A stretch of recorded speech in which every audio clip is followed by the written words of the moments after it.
या नहीं देगी? क्या आप सभी को ये नियम मान्य है?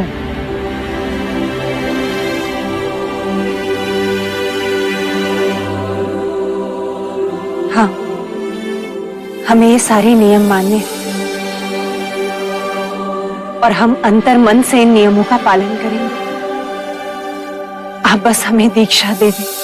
आप सभी भोजन और स्नान करके आइए। आज ही आपको दीक्षा दी जाएगी।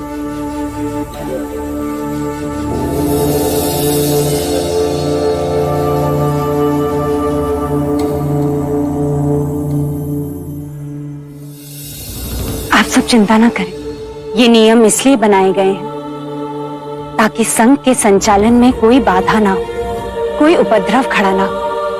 इन नियमों का पालन करकर हम आध्यात्मिक पथ पर आगे बढ़ेंगे। स्त्रियों को आज तक जिस मुक्ति से वंचित रखा गया, वो आज हमें मिलने जा रही है। बुद्ध के इस कदम से हम सभी को मोक्ष में पुरुष के बराबर का हिस्सा मिलेगा।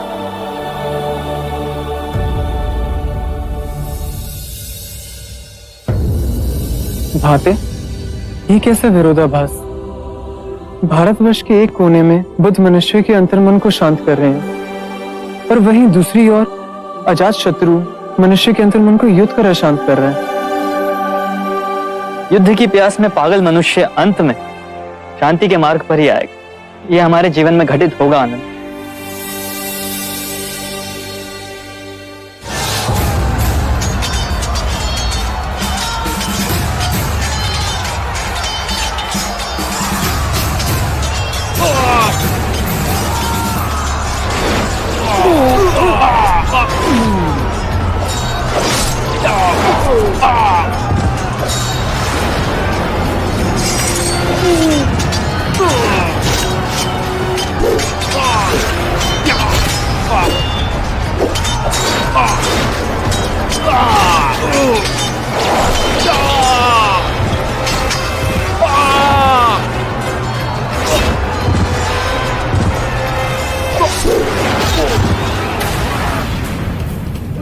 धैर्य रखो, धैर्य रखो सैनिक, धैर्य रखो।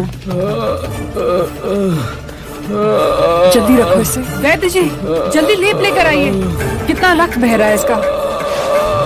जल्दी जल्दी। धैर्य रखो सैनिक, धैर्य रखो। रक्त का बहाव जल्द ही बंद हो जाएगा। मैं लौट के युद्ध के लिए जा पाऊंगा ना? अवश्य जाओगे।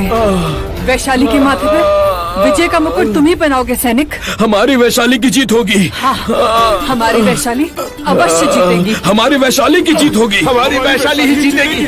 हमारी वैशाली की जीत होगी। हमारी वैशाली जीतेगी।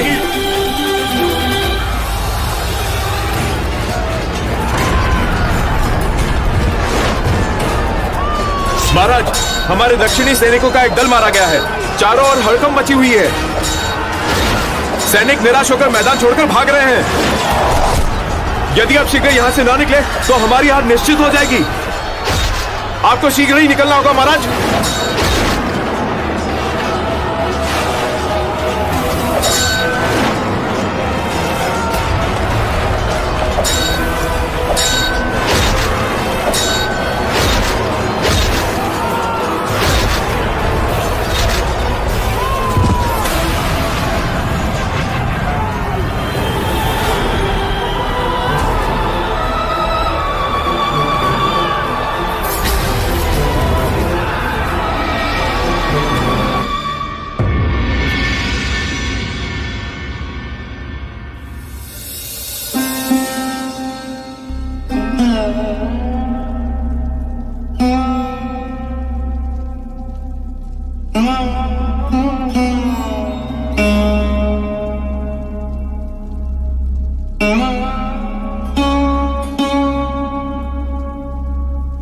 मानव को क्या हो गया यदु? ये दूसरे की धरती पर मनमानी कर उत्तराधिकार करना, ये लहू की पिपासा कभी मिटेगी क्या? रोना आता है सोचकर कि बुद्ध जैसे विशाल व्यक्तित्व ने, जिसने मगध के जन जन को अहिंसा और शांति का मार्ग दिखाया। उस युग पुरुष की वाणी क्या किसी ने अंतरात्मा से समझने की कोशिश की? अगर अंतर साथ किया होता तो मगध लहू की होली ना खेलता। मगध के जन के हृदय में बुद्ध का संदेश है देवी अम्बा। पर अजात शत्रु जो अपने बल के नशे में चूर विवश कर उन्हें युद्ध के मैदान में लाया। एक मनुष्य के अभिमान की पूर्ति के लिए कितने बेबस लोग अपनी जान की आहुति देंगे। देवी अम्बा, हम युद्ध जीत गए। मगध की सेना युद्ध के मैदान से भाग खड़ी हुई। वैशाली की जीत हुई। सुनिए, हमारी वैशाली की विजय का नाद का स्वर चारों दिशाओं में गूंज रहा है। अम्बा,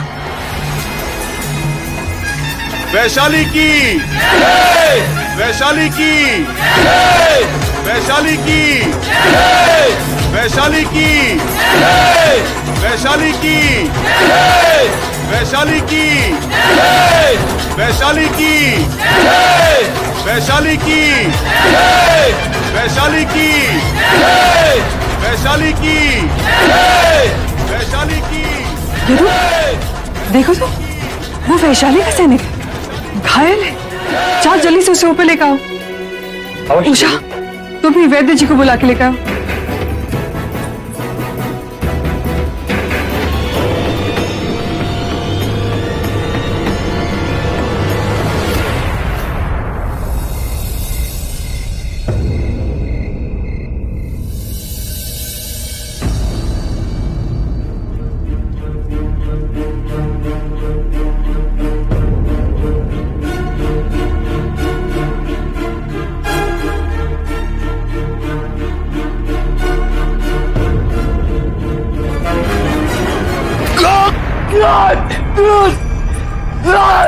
तुम सुरक्षित हो।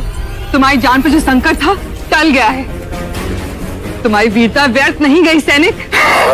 जिस वैशाली के लिए तुमने अपने प्राण दांव पे लगाए, वो वैशाली, तुम्हारी वैशाली जीत गई। वैशाली,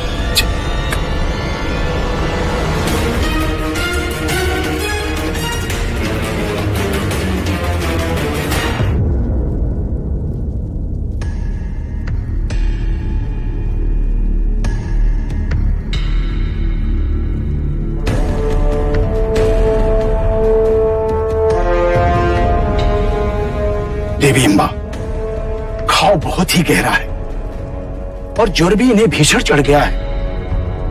अतः ये काढ़ा इन्हें 4-4 घंटे के अंतराल पर पिलाते रहिए। 1-2 दिन के पश्चात इन्हें अवश्य ही चेतना आ जाएगी। मुझे आज्ञा दीजिए। आइए वैद्यराज।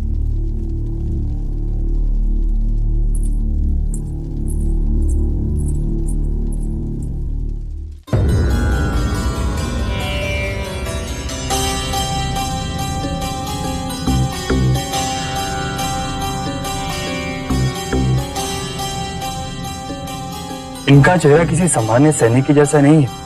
कितना तेज है इनके मुख पे। हाँ यदु, राजसी आभा है इनके मुखमंडल पे। ये कोई सामान्य सैनिक नहीं, ये बहुत बड़े योद्धा लगते हैं। इतना रक्त बह जाने के बाद भी जीवित हैं। तुम जाओ यदु, जब तक इन्हें चेतना नहीं आ जाती मैं इनके पास ही बैठी रहूंगी। इतने दिवस बीत गए, आपका कोई समाचार नहीं आया। तुम्हारे दुख भरे दिन बीत गए यशो। आ गया जेतवन से समाचार। जब सबकी मती जाए मारी तो कौन करे रखवारी। देव, जो समाचार है वो बताओ, अपनी व्याख्या ना सुनाओ। संदेश आया है जेतवन से कि महादेवी प्रजापति को बुद्ध ने दीक्षा दे दी। अब संघ में स्त्रियों को भी प्रवेश दिया जाएगा। मुझे माँ के विश्वास पर अटल विश्वास था और इनके निर्णय पर मैं जीवन भर अडिग रही। तो उससे पाया क्या? तुम नहीं समझोगे। अब मेरे मार्ग में कोई भी बाधा नहीं है। मैं भी भिक्षु नहीं बन सकूंगी। तुम्हारी वर्षों की तपस्या सफल हुई अशोक। तो बस माँ के बुलाने की प्रतीक्षा है। मुझे इनका सानिध्य मिलेगा, राहुल और नंद का साथ भी होगा।